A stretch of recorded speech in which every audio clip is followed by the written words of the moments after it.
Yo, what's up? RL here. Yan. May share ako sa inyo guys kasi nga may isang tao na nag-share sa akin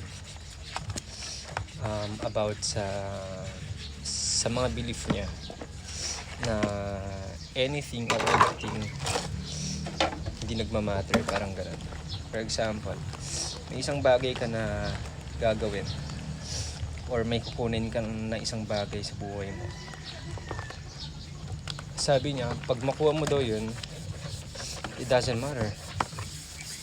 Pero kung hindi mo siya makuha, it doesn't matter. So ano yung point? Yung point doon guys, magkakaroon ka ng stress-free if may ganun klaseng principles ka sa buhay. Parang ganun yung sinasabi niya. Kasi nga, di ba sa ating mga tao dito sa mundo, normal kapag may mga bagay na hindi tayo makuha, nagkakaroon tayo ng parang emotional damage or what. So yung sa punto niya, sa lahat daw, sa lahat ng bagay hindi nagmamatter. Gagawin mo man siya or hindi siya nagmamatter. Pero it doesn't mean na hindi nagmamatter ang lahat is wala ka nang gagawin. Parang ganun siya.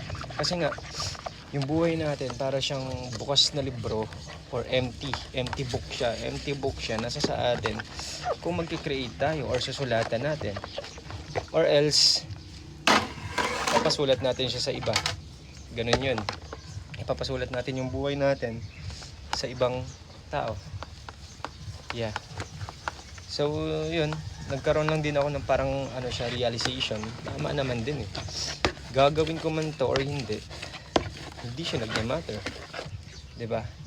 Tsaka may nabasa din ako, parang sa Japanese, parang may mga belief sila, sabi nun, pero hindi ko alam kung sino yun, pero pwede niyo naman i-search. Yung ata yun, yung ikigai ata yun, yung ikigai ba yun?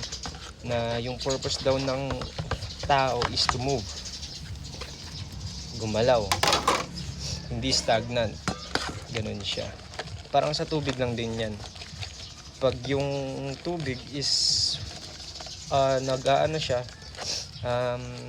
nagra-run yung water, ibig sabihin yung tubig is fresh.